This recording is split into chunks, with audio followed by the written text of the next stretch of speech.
I do want to talk a little bit about flash fiction this evening, and just at the outset, I want to explain that flash fiction, in case anyone doesn't know, is a brief, condensed story written under 1,000 words. Microfiction, also a fully realized narrative, is written in under 500 words. Both are meant to surprise, delight, and challenge the reader. I'm going to read 3 pieces, 1 flash fiction and 2 microfiction fiction pieces, all which have been published in flash fiction journals and magazines online. The first one is called The Wild Birds, and this was published in Brilliant Flash Fiction magazine. The Wild Birds. Cormorants swoop and dive bomb into the salty water, their trajectory stealthy and deep. The ravenous dog looks on, the birds out of reach. He paces back and forth, riveted along the water's edge. Frothy waves tickle his paws, tracing wet impressions in the sand. He is prepared to wait. His stomach growls and bends. The dog has been on the hunt for 5 days, lost far from home, disoriented since the electrical storm. He is managing quite well for a purebred. Cozy cave, blankie, and binky, out of sight, out of mind. Foraging comes surprisingly easy for him, as if it were a daily hustle. He's made friends too, first ever beyond the local fenced-in dog park. His master would be impressed, no, worried, both. He does not know that his human family has been busy plastering the neighborhood with posters, leaving bowls of premium kibble and fresh water out on the veranda, the porch light left on 24/7, beckoning him home. He is too far away to see the beacon. He does not look back. He does not know where that lies. Adaptation happens fast. He's caught and devoured his first field mouse his second day out, not altogether bad. Crab shells dropped by seagulls onto driftwood, shale and barnacled rock, crack open, offering remnants if he is quick, its the gooey innards delectable. The dog is now a scavenger. His lacerated gums and tongue are sliced on the sharp edges of shells he consumed in haste. Little droplets of blood stain the hairs around his muzzle. Yesterday, he devoured the shells, masticating claw and carapace in one fell swoop. Today, he knows better. He eats slower. He has already corrected his mistakes. He is a quick study. The cormorants circle around. They strategize en masse, targeting a school of Pacific jack mackerel. The dog yelps, knowing they will score big. He wants in and is not afraid to ask. The squadron descends in perfect alignment, a surgical strike. The display is impressive. He is eager to follow suit. He ventures out past the tide pools, but is immediately turned back. The undertow is strong. He faintly remembers being told once before to be careful. He takes heed. The tide pools are teeming with life. He rummages. There is a lot to collect. Paws do the dirty work, giving his inflamed lips and ragged tongue a reprieve. There is a faint cry in the distance. The winds muffle anything more distinct. He hears it again, a little closer now. He turns his head up in the direction of the commotion, but is not sure if he should scamper away farther down the beach. Cautious, he thinks he recognizes a figure trudging through the sand, coming closer, arms flailing. He is sure now, the spirited gait, long auburn hair flapping in the wind. He's heard that call before. Hunter! The dog will have a warm bath, fluffy blankets, and special treats tonight. Wild with hunger, the cormorants look on with indifference. So that was 495 words. A flash fiction of 495 words. This next one is a microfiction of 238 words.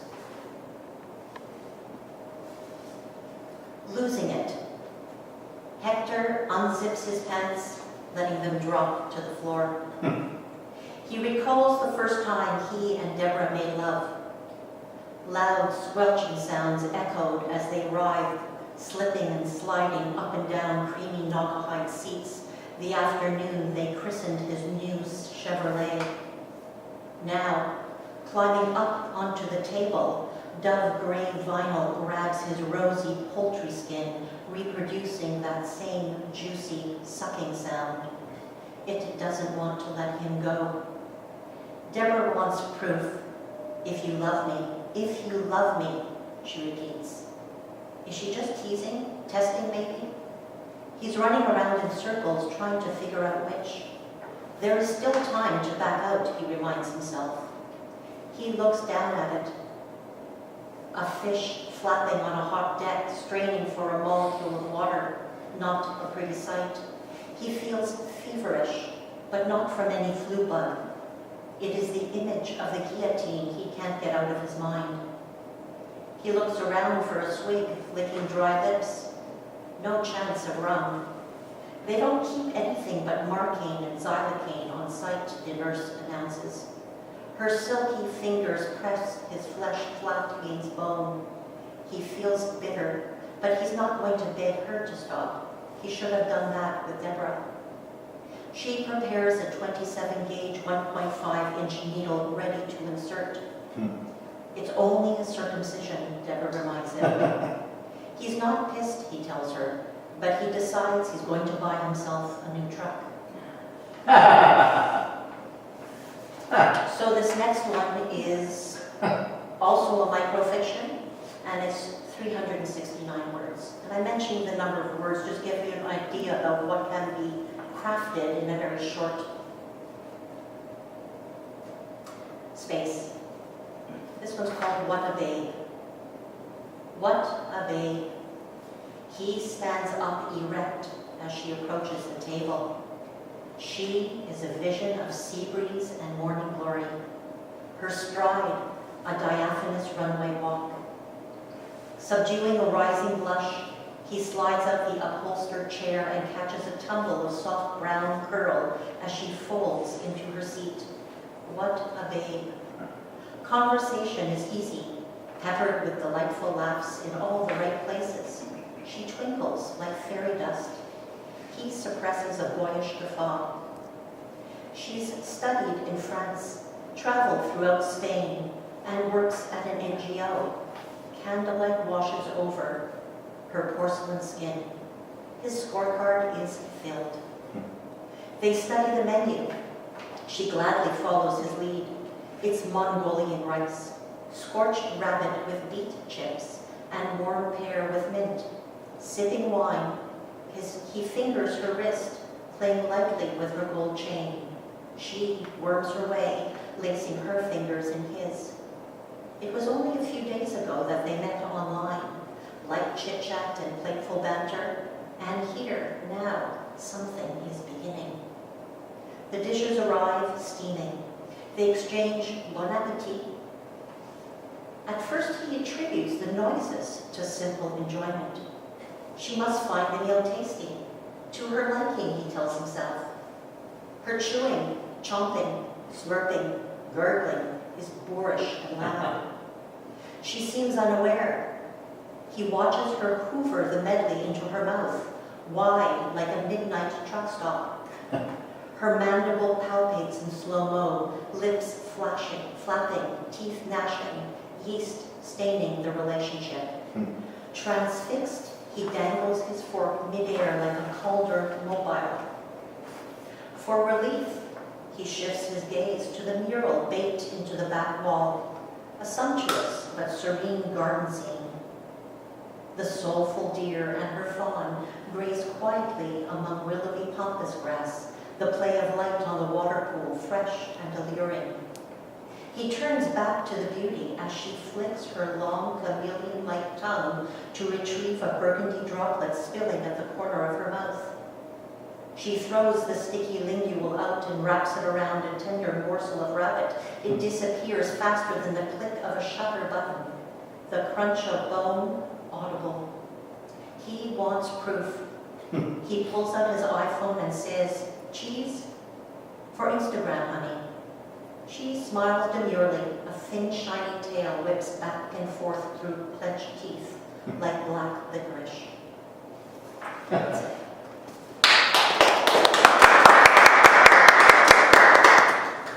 So I actually wanted to say something about flash fiction. I came to flash fiction relatively recently and started writing a little bit more than a year ago. And I have caught the bug.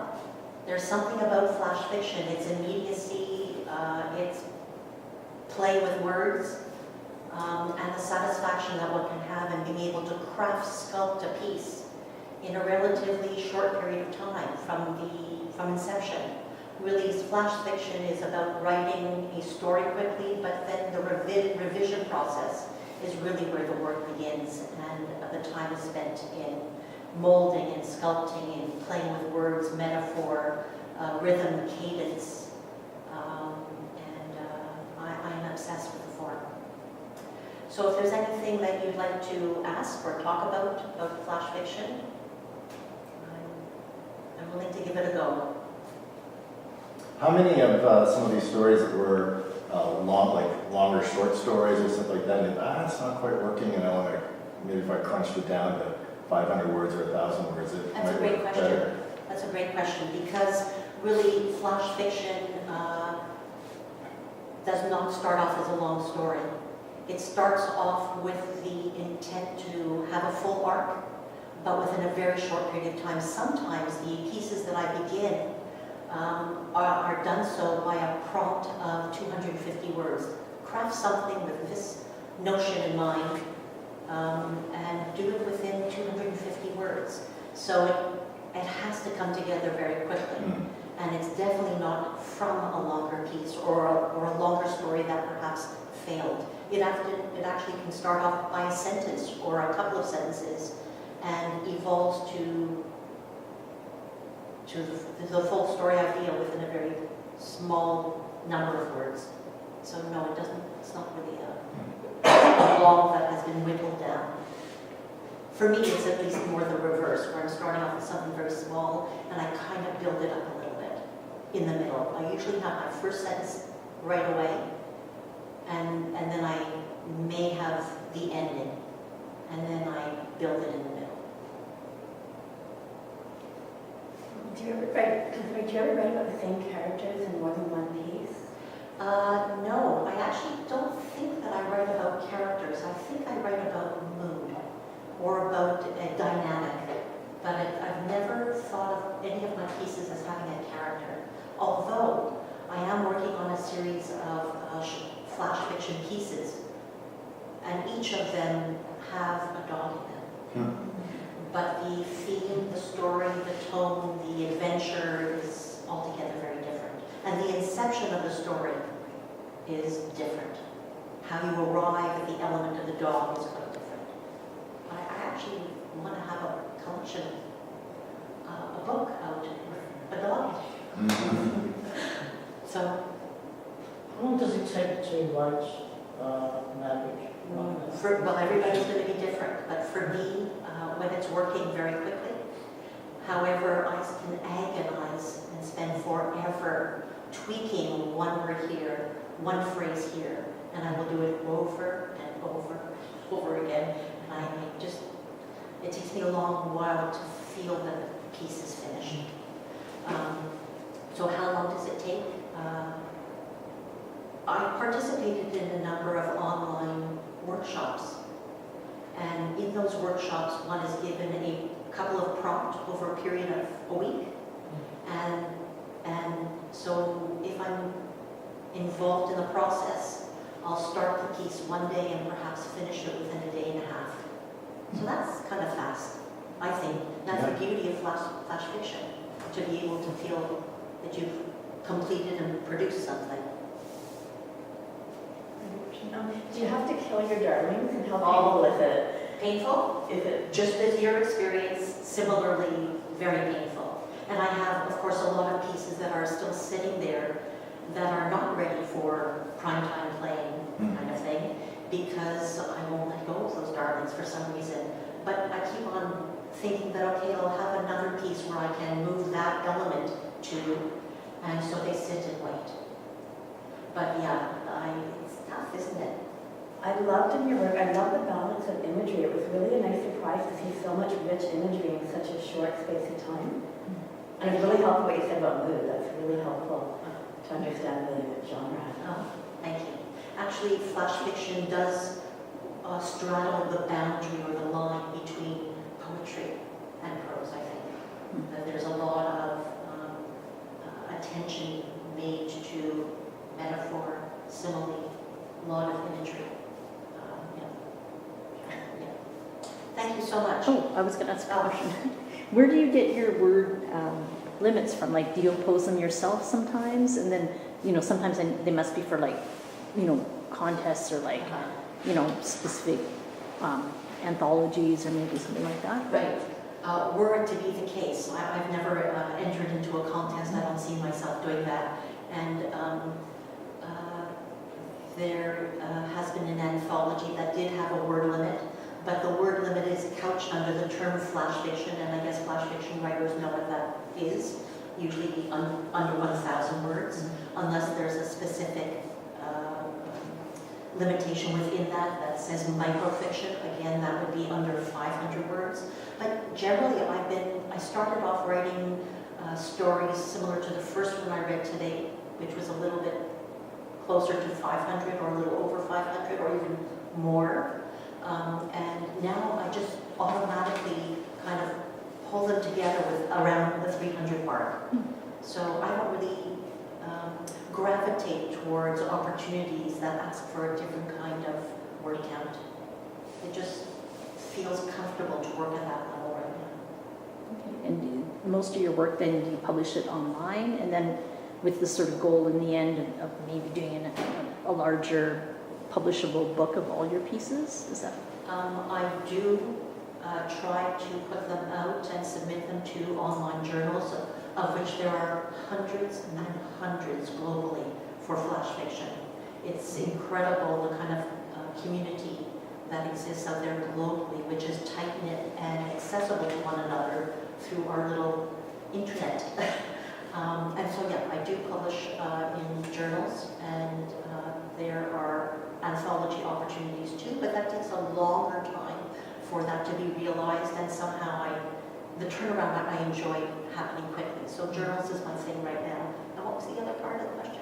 I think it's just- collection. Yeah, like in the end, is that what your goal is, I guess, or maybe something in I the might future? evolve towards that. As I mentioned, I'd love to have a collection out with a bunch of stories that I have written some, and I will continue to write with the central character being a dog. I love dogs. So that will happen at some point.